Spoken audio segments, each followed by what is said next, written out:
오늘 7월의 첫날 오늘 새벽 예배에 자리에 나오신 성도님들을 주님의 이름으로 축복합니다. 우리 상반기가 지나고 이제 하반기가 시작됩니다. 우리 2026년도 우리 하반기에도 우리 성도님들의 가정과 또 우리 교회 가운데 하나님의 은혜와 평강이 충만하기를 다시 한번 주님의 이름으로 축복합니다. 아멘. 오늘 말씀을 보면 느헤미야에 대한 말씀을 함께 우리가 보게 됩니다. 우리의 삶의 자리 가운데 우리는 수많은 소식들을 듣게 됩니다. 매일매일 뉴스를 통해 또 TV를 통해서 또 인터넷 매체들을 통해서 이 땅에 일어나는 수많은 소식들을 듣고 또 우리 주위에 만나는 사람들을 통해서 이웃들의 소식들 또 다른 사람들의 이야기들 수많은 이야기들과 소식들을 저희들이 듣게 됩니다. 어제 저와 우리 부목사님 함께 이 부산 지역에 있는 우리 신학생들과 목회자들에 대한 모임이 좀 있었습니다. 제가 짧게 강의하고 또 함께 나누는 시간들을 좀 가졌는데요. 부산 지역에 있는 우리 목회자들 또 신학생들 또 사역하고 있는 현장에서 사역하고 있는 많은 우리 전도사님들과 목사님들의 이야기들을 함께 나누었습니다. 참 어려운 때이기도 하고 또 교회들마다 여러 가지 기도 제목들이 있는 것을 이야기를 함께 나누었습니다. 그리고 함께 같이 기도하고 우리 부산 지역의 또 부흥을 위해서 또 각 교회들을 위해서 뜨겁게 기도하는 시간들을 함께 가졌습니다. 우리가 여러 가지 소식들을 우리의 삶 가운데 듣게 됩니다. 특별히 저도 목사이다 보니까 목사님들 함께 모이면 교회 이야기를 참 많이 듣게 됩니다. 교회 이야기를 들을 때 참 좋은 이야기를 들으면 참 좋을 텐데 좋지 않은 소식들도 참 많이 듣게 됩니다. 그러다 보면 자꾸 이렇게 비교하게 되고 그런 소식들을 듣고 그러냐 왜 그럴까 그냥 서로 때로는 비판하고 끝나는 경우들도 참 많은 것을 보게 됩니다. 오늘 느헤미야서를 보면 느헤미야는 한 가지 소식을 듣게 됩니다. 우리가 잘 알지만 느헤미야는 포로 2세대입니다. 남유다가 멸망하고 바벨론으로 끌려간 그런 시대 속에서 유다 민족의 후손이었던 그렇지만 이방 나라에서 이미 출세하고 고향 자기의 원래 조상들의 민족이었던 나라였던 이 이스라엘은 한 번도 가본 적이 없는 이 느헤미야는 오늘 본문에 보면 이 한 나라에 오늘 페르시아라고 하는 나라의 술관원으로 있었던 사람이었습니다. 당시의 술관원은 최고위층에 속하는 사람입니다. 왕의 최측근의 사람인 것을 우리는 많이 들었습니다.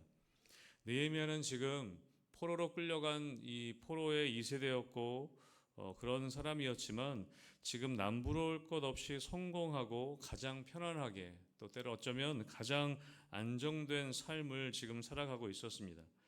그런 그에게 한 가지 소식이 들려집니다.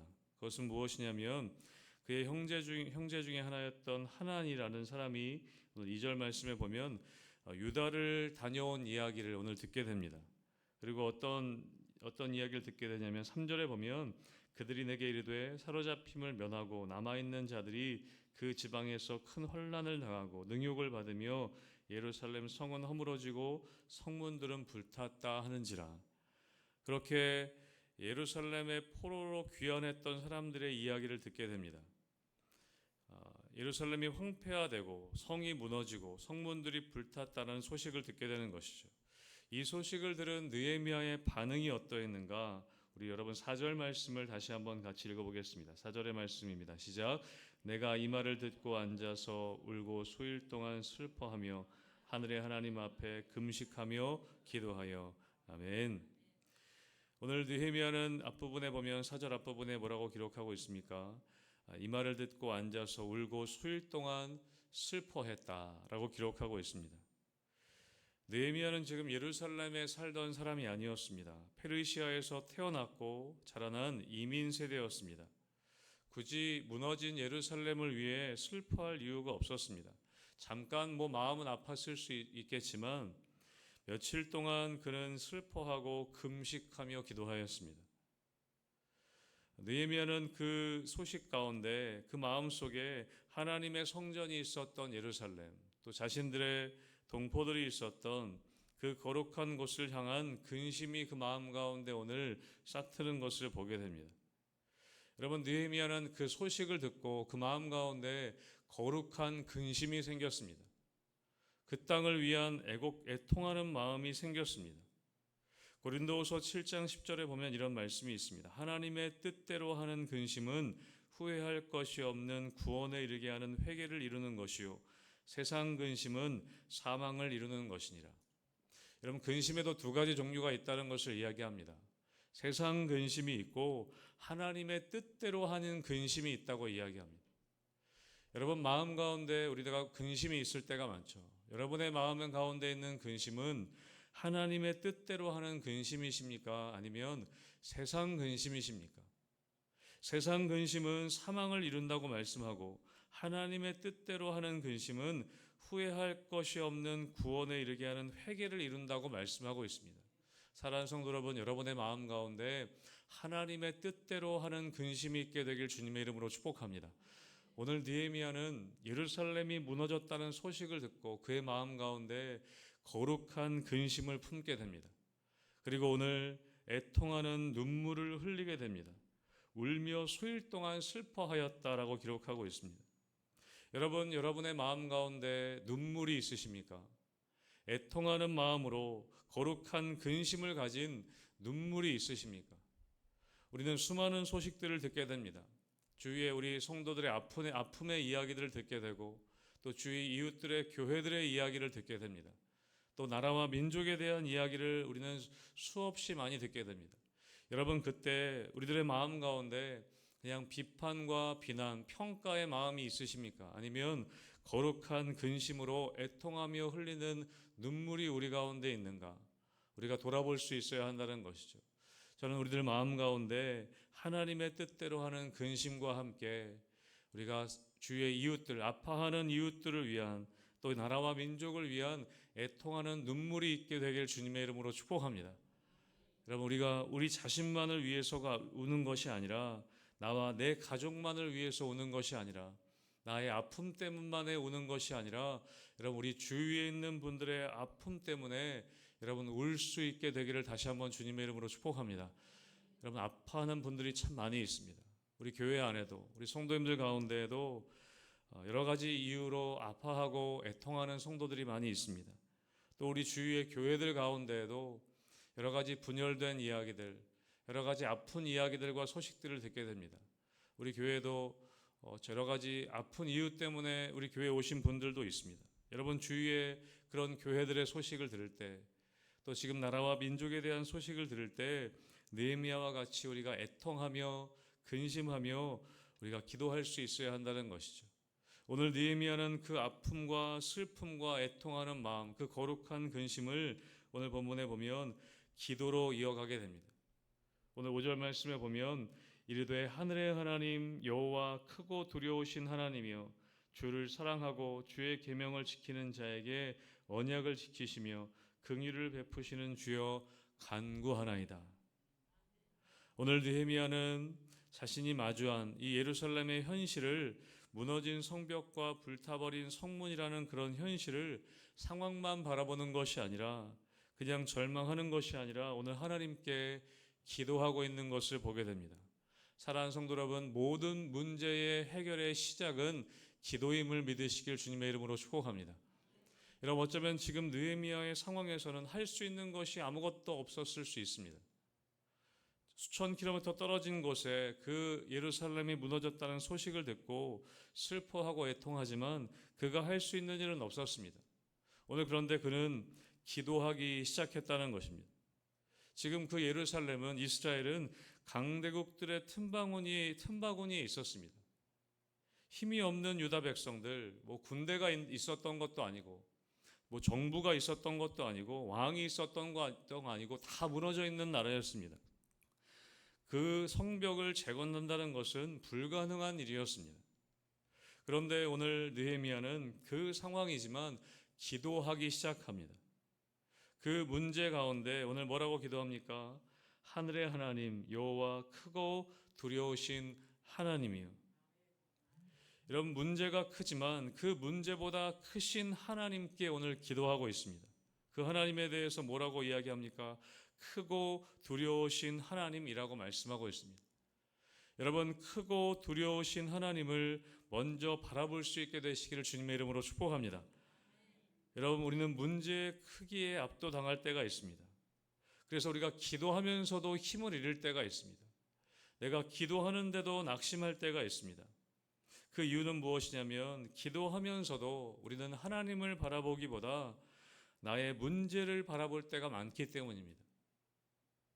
우리의 삶의 어떤 물질적인 문제들, 또 재정적인 문제들, 질병의 문제들, 그 무너진 성벽만 우리가 묵상하게 되면 우리는 절망할 수밖에 없다는 것이죠. 도저히 일어날 수 없을 것 같은 그 불가능에 가까운 일들을 우리가 바라볼 때에 우리는 절망하게 됩니다. 여러분, 기도는 무엇이냐면 우리의 시선을 바꾸는 것입니다. 기도한다는 것은 무엇이냐면 문제를 바라봤던 나의 시선에서 크고 두려우신 하나님께 나의 시선을 옮기는 것을 이야기합니다. 내 앞에 놓인 정말 태산 같은 문제 앞에서 우리의 눈을 들어서 크고 두려우신 하나님, 오늘 말씀에 나오는 것처럼 나오는 것처럼 언약을 지키시며 긍휼을 베푸시는 주님, 약속을 지키시는 하나님, 그 하나님께로 우리의 시선을 옮기는 것이 바로 기도의 시작인 줄로 믿습니다. 여러분, 기도하면서도 우리는 문제만 바라볼 때가 있습니다. 여러분, 우리는 기도할 때 우리는 하늘의 하나님을 바라볼 수 있어야 한다는 것이죠. 느헤미야는 언약을 지키시고 긍휼을 베푸시는 하나님을 오늘 바라보았습니다.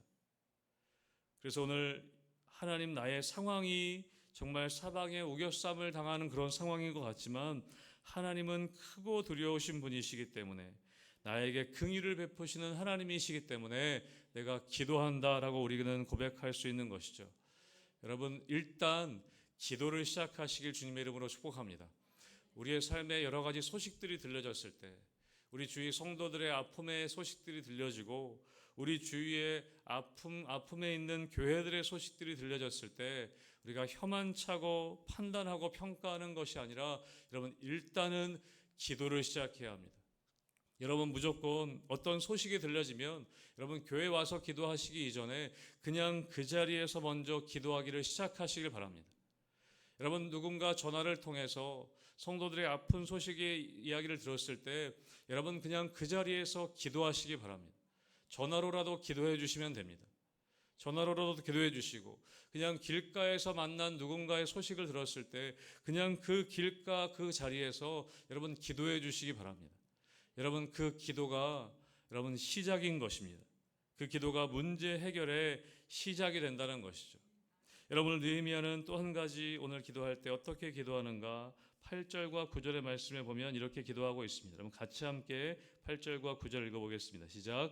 옛적에 주께서 주의 종 모세에게 명령하여 이르시되 만일 너희가 범죄하면 내가 너희를 여러 나라 가운데 흩을 것이요 만일 내게로 돌아와 내 계명을 지켜 행하면 너희 쫓긴 자가 하늘 끝에 있을지라도 내가 거기서부터 그들을 모아 내 이름을 두려고 택한 곳에 돌아오게 하리라 하신 말씀을 이제 청하건대 기억하옵소서. 아멘. 여러분, 느헤미야는 성경을 알고 있었습니다. 그는 신명기 30장에 기록되어 있었던 하나님의 약속을 정확하게 기억하고 있었습니다. 오늘 말씀 나오지만 백성들이 타락하면 흩어버리시겠지만 다시 회개하고 돌아오면 하늘 끝에 있을지라도 반드시 모아서 예루살렘으로 돌아오게 하리라 하신 그 말씀을 오늘 기억하고 그 말씀을 붙잡았던 것입니다. 오늘 느헤미야는 막연하게 그냥 하나님 도와주십시오 라고 기도하지 않았습니다. 물론 그것도 필요하지만 오늘 느헤미야는 하나님, 옛적에 모세에게 이렇게 약속하시지 않았습니까? 그 약속의 말씀을 붙잡고 기도했습니다. 하나님, 하나님이 하신 그 하나님이 친히 하신 그 약속을 이제 기억해 주십시오 라고 오늘 기도하고 있습니다. 여러분, 가장 능력 있는 기도는 무엇이냐면 하나님의 약속, 다시 말하면 성경에 나온 말씀을 붙잡고 기도하는 기도가 여러분 가장 강력한 기도라는 것입니다.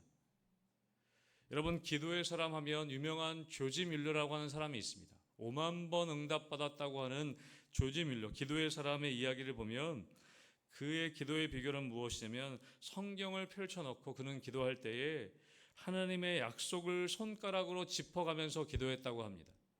약속의 말씀이 나오면 그것을 손가락으로 짚어가면서 하나님이 여기 이렇게 약속하시지 않았습니까? 이 말씀대로 내 삶에 이루어 주십시오. 그 약속의 말씀을 손가락으로 짚어가면서 기도했다고 합니다. 그럴 때 하나님이 그 약속을 이루시는 것을 수없이 많이 경험했다는 것입니다.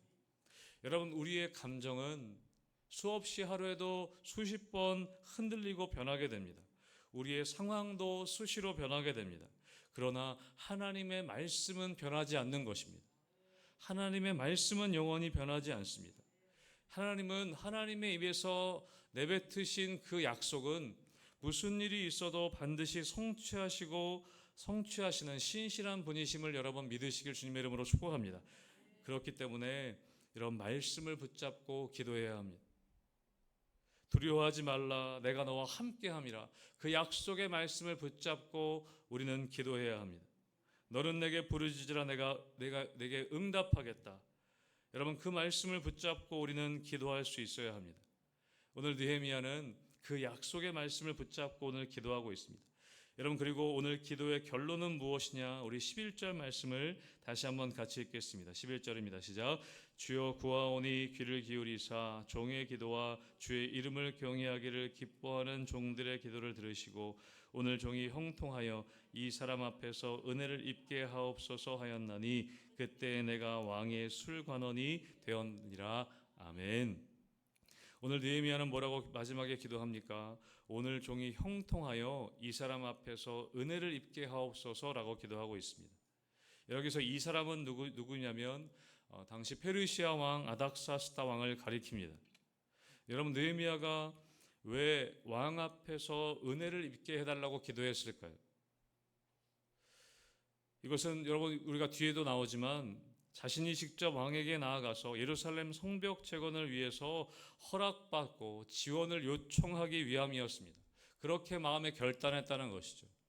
느헤미야는 오늘 예루살렘을 위해 기도하는 가운데 무엇을 오늘 기도하는 것이냐면 자신의 책임과 내가 해야 할 일을 깨닫게 되었던 것입니다. 우리는 종종 기도를 나의 책임을 회피하기 위한 도구로 사용할 때가 있습니다. 하나님, 저 어려운 일들 감당할 수 있도록 저 사람에게 힘을 주시고 저 사람을 도울 수 있는 사람들을 붙여주시고 어떤 일들에 대해서 문제가 해결될 수 있는 사람들을 붙여달라고 우리가 기도합니다. 물론 그것도 귀한 것이지만 여러분, 우리는 기도하는 가운데 하나님께서 나에게 주시는 책임과 사명을 우리는 발견하게 되는 것입니다. 오늘 느헤미야는 그 예루살렘을 위해서 기도할 때 하나님 예루살렘을 불쌍하게 여달라고만 기도하는 것이 아니라 이 사람 앞에서 내가 은혜를 입게 해 주십시오. 그 이유는 무엇입니까? 내가 그 일을 감당할 수 있게 해달라는 그런 기도였습니다. 그는 수산궁의 안락함을 오늘 포기하고 목숨을 걸고 왕 앞으로 나아갔습니다. 저를 사용해 달라는 기도를 오늘 한 것입니다. 여러분, 진짜 기도는 무엇이냐면 내가 원하는 것을 하나님께 얻어내는 것이 아니라 하나님의 마음에 맞추어서 내가 해야 할 일을, 나의 책임을 하나님께 드리는 것입니다. 오늘 느헤미야는 자신 안에 있는 두려움을 이길 수 있는 힘을 위해 기도하고 또 나의 책임을 하나님께 올려드리고 나의 사명을 하나님께 올려드리고 예루살렘을 위해서 기도하는 가운데 내가 할 수 있는 일을 하나님 할 수 있게 해달라고, 그렇기 때문에 은혜를 입게 해달라고 오늘 기도하고 있다는 것입니다. 여러분, 우리는 우리 주위에 무너진 성벽에 대한 소식을 많이 듣게 됩니다. 주위의 이웃들, 우리 성도들의 이야기, 주위의 교회들의 이야기, 주위의 무너진 가정들의 이야기들을 우리는 많이 듣게 됩니다. 여러분, 그럴 때 우리는 무엇을 해야 하는가? 그냥 안 됐네 하고 평가하고 끝나는 것이 아니라 우리가 기도할 수 있도록, 정말 애통하는 마음으로 눈물 흘려 기도할 수 있도록 그런 애통하는 마음을 위해 여러분 우리가 나아가야 할 것입니다. 그리고 기도하면서 말씀의 약속을 붙잡고 또 그냥 기도만 하는 것이 아니라 그 소식 가운데 내가 할 수 있는 것이 무엇이 있을까? 하나님 나에게 그 사명을 주실 때 그 무너진 성벽을 위해 내가 할 수 있는 일들을 위해 우리가 하나님 맡겨주신 사명을 감당할 수 있도록 여러분 한 분 한 분이 여러분이 속한 곳에 느헤미야가 되셔서 여러분 무너진 성벽을 일으켜 세우는데, 무너진 성벽을 보수하는데 여러분 쓰임받는 여러분 되시기를 주님의 이름으로 축복합니다. 우리 교회도 마찬가지인 것이죠. 우리 교회만 잘 되는 것이 아니라 주의 이웃들의 교회 가운데 어려운 소식들을 듣게 될 때, 저 농어촌 지역의 어려운 교회 소식들을 듣게 될 때, 또 우리가 내일 비전 트립을 가지만 열방 가운데 복음화되지 않은, 복음을 듣지 못한 많은 사람들의 소식을 듣게 될 때 단지 기도만 하는 것이 아니라, 또 기도할 뿐만 아니라 하나님, 우리가 해야 할 것이 무엇입니까? 우리가 여기 있습니다. 우리를 사용하여 주시옵소서. 여러분 그렇게 결단하며 기도하여서 하나님께 쓰임받는 우리 희망교회 성도님들과 우리 교회가 되기를 주님의 이름으로 축복합니다. 아멘.